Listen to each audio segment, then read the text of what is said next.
तो नमस्कार सभी को। स्वागत है आप सभी का यूपी जीके की इस क्लास में। आज की ये क्लास आपके लिए बहुत ही शानदार रहने वाली है। इस क्लास से मैं दावे के साथ कह सकता हूँ कि आपका एक प्रश्न बन जाएगा। ठीक है, एक टॉपिक शुरू किया था ना हमने यूपी की जनगणना, तो आज उसी में हम आगे बढ़ेंगे, जिसमें हम जानेंगे यूपी के लिंगानुपात के बारे में। ठीक है, यूपी की जो अनुसूचित जातियाँ हैं उनके बारे में, यूपी की अनुसूचित जनजातियों के बारे में। ठीक है, तो आइए शुरू करते हैं।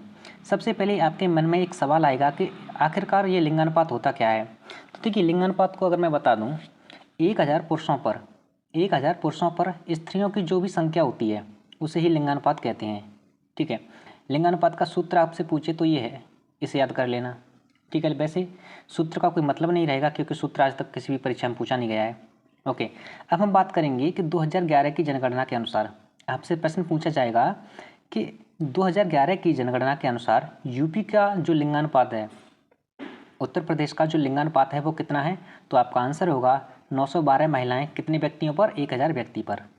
ठीक है, जो कि राष्ट्रीय औसत लिंगानुपात से कितना कम है, 31 कम है।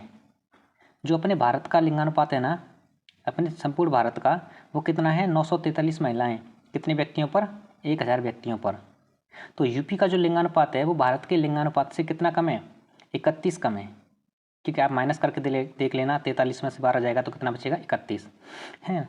अब देखिए, हम एक नोट पॉइंट डिस्कस करते हैं, बहुत ही इंपॉर्टेंट पॉइंट है ये, और मुझे लगता है कि इस बार ये पूछा जा सकता है।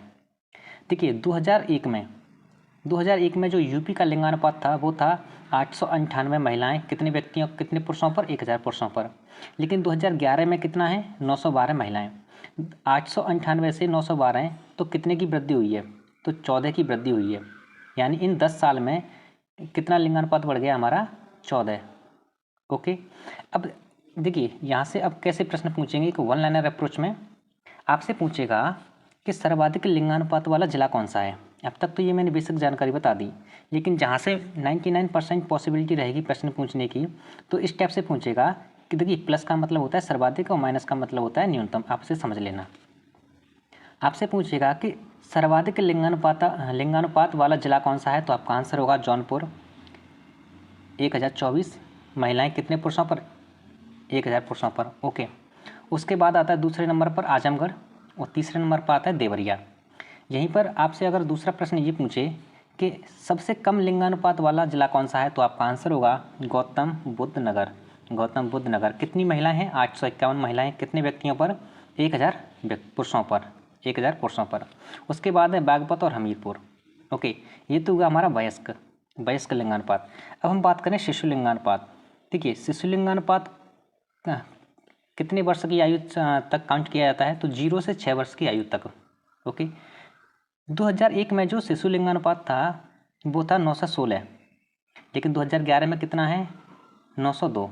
तो 2001 से 2011 तक शिशु लिंगानुपात में कितने की कमी हुई है, तो आपका आंसर होगा 14 की कमी हुई है। यहाँ पर 14 की वृद्धि हुई थी 2001 से 2011 तक वयस्क लिंगानुपात में, लेकिन शिशु लिंगानुपात में 14 की कमी हुई है। अब हम ये डिस्कस करेंगे कि अपने यूपी का कौन सा जिला है जिसमें शिशु लिंगानुपात सबसे ज़्यादा है। तो आपका आंसर होगा बलरामपुर, दूसरे नंबर पर आता है संत कबीर नगर।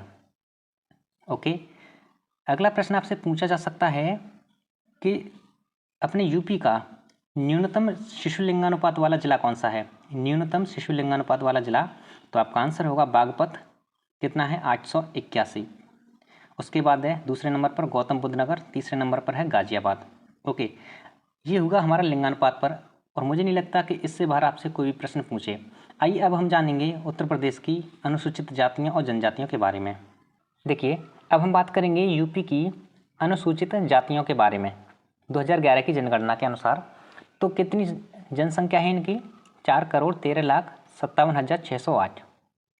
यूपी की कुल जनसंख्या का कितना परसेंट है ये, यूपी की कुल जनसंख्या का ये कितना परसेंट है, तो आपका आंसर होगा 20.69%, यानी 20.69%। ओके, इस पॉइंट को थोड़ा ध्यान से समझने की कोशिश करना, यहीं पर ज़्यादातर गलतियां होती हैं समझने में। देखिए, अगर आपसे पूछा जाए देश में, तो देश में सर्वाधिक अनुसूचित जाति वाला राज्य पूछा जाए, देश में सर्वाधिक अनुसूचित जाति वाला राज्य पूछा जाए तो आपका आंसर होगा यूपी। लेकिन अगर वो परसेंट के आधार पर पूछे तो आपका आंसर होगा पंजाब। ठीक है। नॉर्मल पूछे तो यूपी है, लेकिन अगर वही प्रतिशत के आधार पर पूछे तो आपका आंसर होगा पंजाब। अपना जो यूपी है ना, अपना यूपी 20.69% के साथ पूरे भारत में चौथे स्थान पर आता है अनुसूचित जातियों में परसेंट के आधार पर। वैसे तो सर्वाधिक अपनी यूपी में ही है, लेकिन परसेंट के आधार पर पूछे तो ये चौथे स्थान पर आता है, और परसेंट के आधार पर आता है पहला स्थान किसका है, पंजाब का। ओके, अब इस नोट पॉइंट को ध्यान से समझना। 99% पॉसिबिलिटी रहती है यहाँ से डायरेक्ट प्रश्न पूछे जाने की। ओके, और मैंने 1-2 परीक्षा में देखे भी हैं। देखिए, अगर आपसे पूछे सर्वाधिक शेड्यूल कास्ट अनुसूचित जाति वाला जिला, तो सीतापुर सबसे ज़्यादा कहाँ पर है, सीतापुर में, उसके बाद प्रयागराज में, उसके बाद हरदोई में। ओके, अगर आपसे वो पूछे कि न्यूनतम शेड्यूल कास्ट वाला जिला, तो आपका आंसर होगा सबसे कम किस में है, बागपत में, उसके बाद श्रावस्ती, उसके बाद है गौतम बुद्ध नगर। ओके, यहाँ पर मैंने इनकी जनसंख्या को लिख रखा है। अब हम जानेंगे परसेंट के आधार पर। ये तो हमने नॉर्मल जान लिया।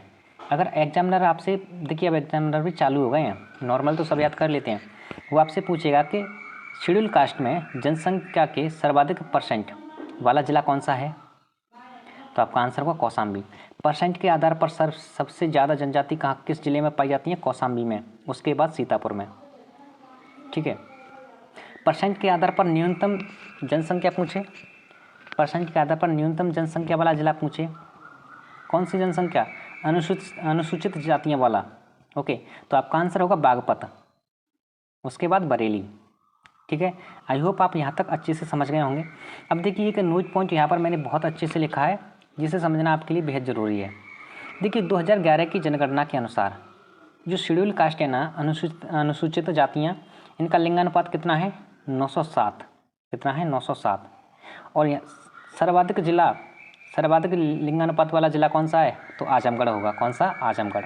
ओके, आइए अब हम जानते हैं अनुसूचित जनजातियों के बारे में।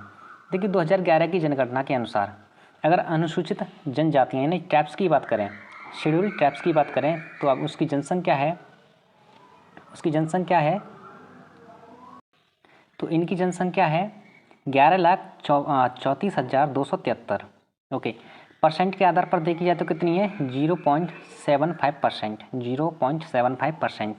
ओके, देखिए यहाँ से डायरेक्टली इस प्रकार के प्रश्न पूछे जाते हैं, इसमें हमें ज़्यादा पढ़ने की, ज़्यादा समझने की ज़रूरत नहीं है। डायरेक्टली मैं यहाँ पर आपको क्वेश्चन की वैरायटी बता रहा हूँ। प्रश्न पूछेगा आपसे कि सर्वाधिक एसटी यानी शेड्यूल ट्राइब अनुसूचित जनजाति वाला जिला कौन सा है, तो आपका आंसर होगा सोनभद्र। न्यूनतम अनुसूचित जनजाति वाला जिला पूछे आपसे, तो बागपत, उसके बाद कन्नौज। ओके, बागपत में कितना है, 14, कन्नौज में 15। अगर यहीं से आपसे वो पूछे परसेंट के आधार पर, किसके आधार पर, परसेंट के आधार पर, परसेंट के आधार पर सर्वाधिक अनुसूचित जनजाति वाला जिला, तो आपका आंसर होगा सोनभद्र। और परसेंट के आधार पर न्यूनतम अनुसूचित जनजाति वाला जिला, तो आपका आंसर होगा बागपत। ठीक है, देखिए अनुसूचित जनजातियों के अगर लिंगानुपात की बात करें तो 2001 में इनका लिंगानुपात था 934, 2011 में कितना है, 951। कितना बड़ा है, कितना बढ़ गया है इन 10 साल में, 17। ठीक है, तो ये रहा आज की हमारा क्लास, और आई होप आपको ये सब समझ में आया होगा, अच्छे से समझ में आया होगा। देखिए आप इस क्लास को 1-2 बार कर लेना, उसके बाद इसके नोट्स बना लेना, और मैं इतना 100% श्योर होकर कहता हूँ कि इससे ज़्यादा आपको कहीं और से पढ़ने की ज़रूरत नहीं पड़ेगी। ठीक है, तो चलिए फिर मिलते हैं अगली क्लास में। धन्यवाद।